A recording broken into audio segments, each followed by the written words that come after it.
الحمد للہ وحدہ والصلاة والسلام علی من لا نبی بعدہ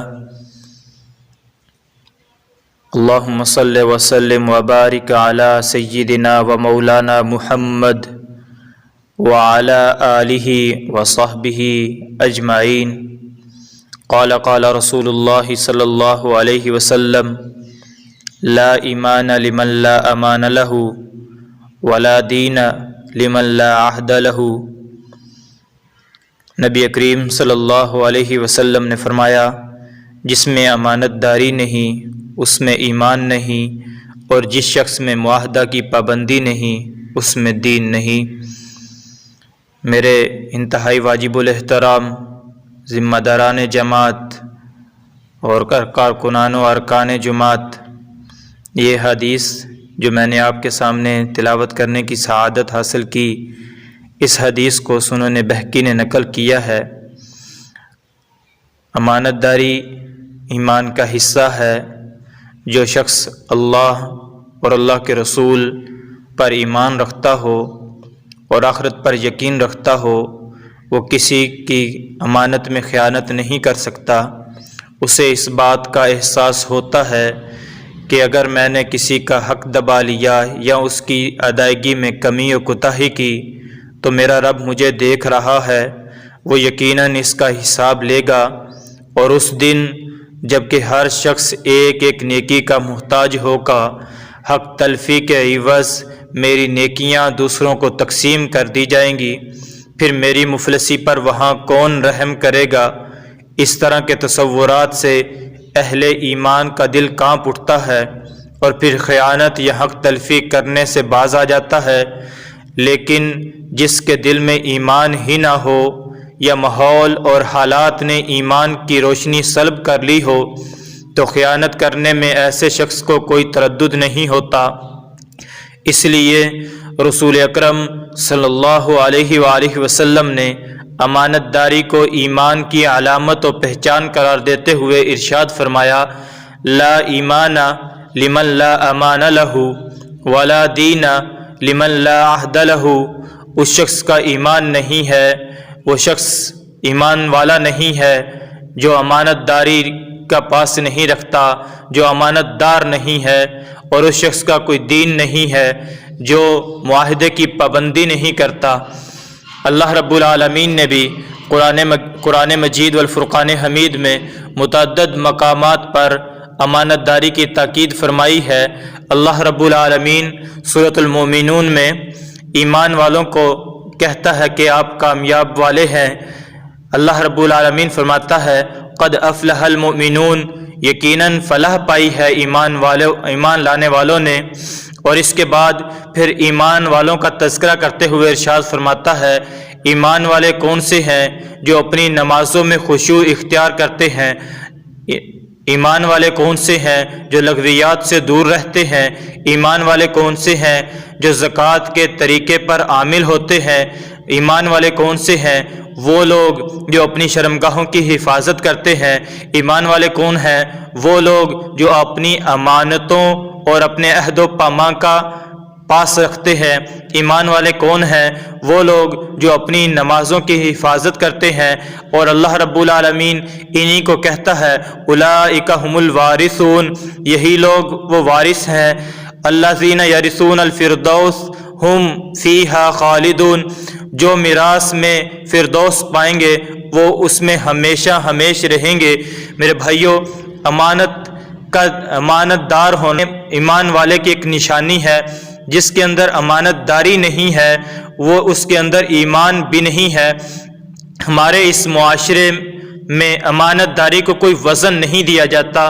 اچھے لوگ جو عرف میں دیندار سمجھے جاتے ہیں وہ اپنی امانت کا پاس و لحاظ نہیں رکھتے۔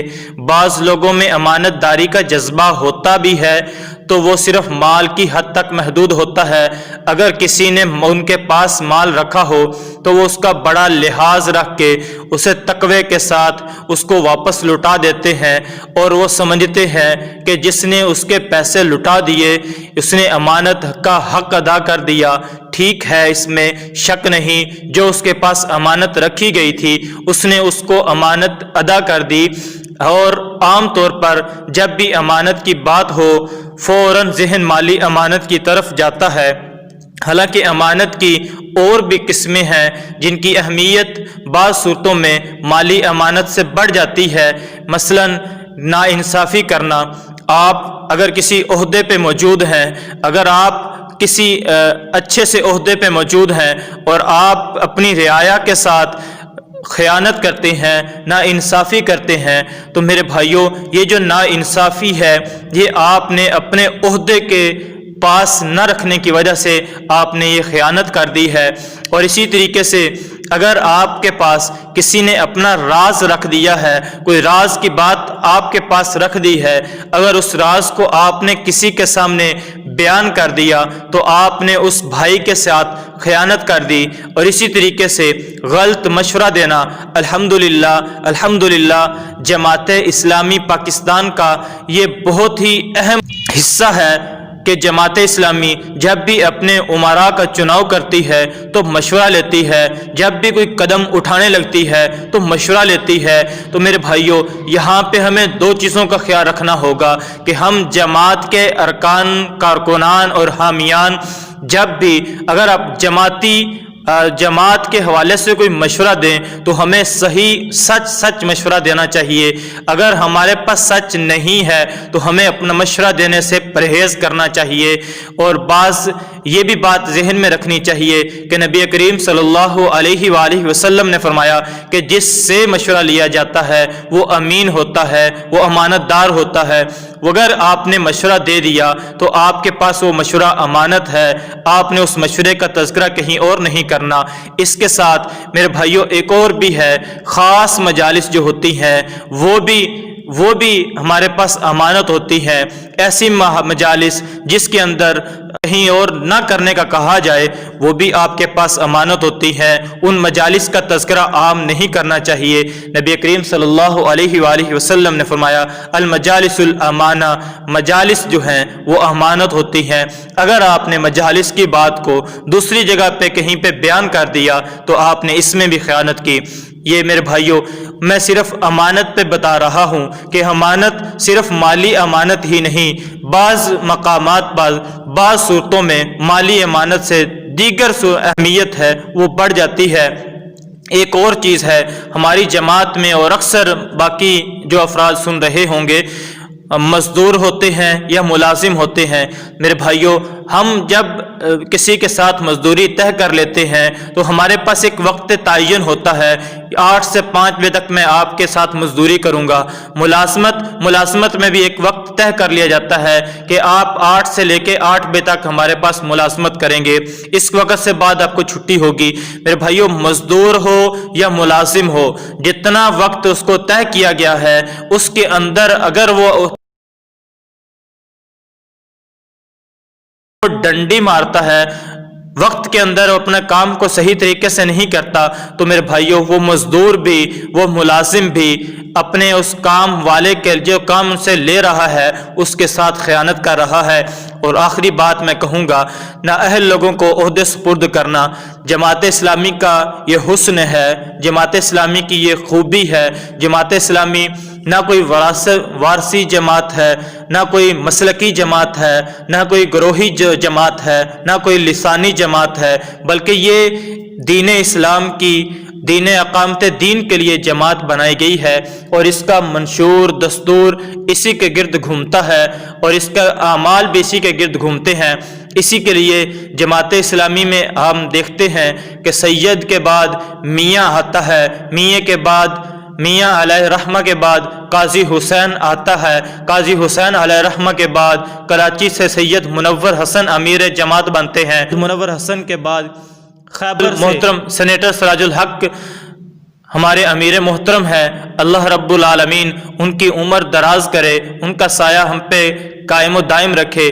میرے بھائیو، یہ جماعت کے اندر مختلف عمارتیں تقسیم ہونا، جبکہ ہم باقی دیگر جماعتوں کے اندر دیکھتے ہیں تو ایسا حسن کہیں پہ بھی ہمیں نظر نہیں آتا۔ اگر باپ امیر ہے، باپ کے جانے کے بعد بیٹا امیر بنتا ہے، بیٹا چلا گیا تو اس کا بیٹا، اس طریقے سے نیچے وراثت چلتی جاتی ہے۔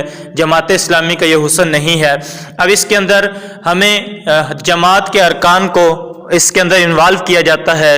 جماعت کے ارکان اپنے امیر کا چناؤ خود کرتے ہیں، تو ہمیں اس بات کا خاص خیال رکھنا چاہیے کہ کہیں جماعت کے اندر اور حکومت کے اندر نااہل لوگوں کو عہدے سپرد نہ کر دیے جائیں۔ اگر جماعت کے اندر یا حکومت کے اندر نااہل لوگوں کو عہدے سپرد کر دیے جائیں تو میرے بھائیوں یاد رکھیے، نبی کریم صلی اللہ علیہ وآلہ وسلم نے فرمایا کہ جب امانت اٹھا لی جائے تو قیامت کا انتظار کرو۔ صحابہ کرام رضوان اللہ تعالیٰ عنہم اجمعین نے پوچھا، یا رسول اللہ صلی اللہ علیہ وسلم، امانت کے اٹھ جانے کا کیا مطلب ہے؟ امانت کیسے اٹھے گی؟ نبی کریم صلی اللہ علیہ وسلم نے فرمایا، جب دیکھو کاموں کی ذمہ داری نااہل لوگوں کے سپرد کر دی گئی تو قیامت کا انتظار کرو۔ میرے بھائیوں، نااہل لوگوں کو ووٹ دینا، نااہل لوگوں کا چناؤ کرنا، سمجھ لیجئے کہ آپ کے پاس جو امانت کی، آپ کے پاس جو ووٹ کی طاقت موجود تھی، جو آپ کے پاس ایک امانت کی طاقت موجود تھی، آپ نے اس کا غلط استعمال کیا ہے، آپ نے اس میں خیانت کی ہے۔ تو میرے بھائیوں، یہ امانت کی چند اور مثالیں تھیں جو میں نے آپ کے سامنے رکھی ہیں۔ میرے بھائیوں، یہ بھی ہمیں ذہن میں رکھنا چاہیے کہ نبی کریم صلی اللہ علیہ وآلہ وسلم نے فرمایا کہ منافق کی 3 نشانیاں ہیں۔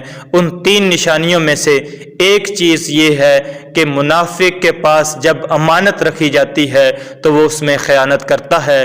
تو اللہ رب العالمین سے میں دعا کرتا ہوں کہ اللہ رب العالمین ہمیں، ہمارا شمار امانت دار لوگوں میں سے بنائے، نہ کہ ایسے لوگوں میں جو خیانت کرتے ہیں۔ اللہ رب العالمین عمل کی توفیق عطا فرمائے۔ اقول قولی ھذا استغفر اللہ لی ولکم ولسائر المسلمین۔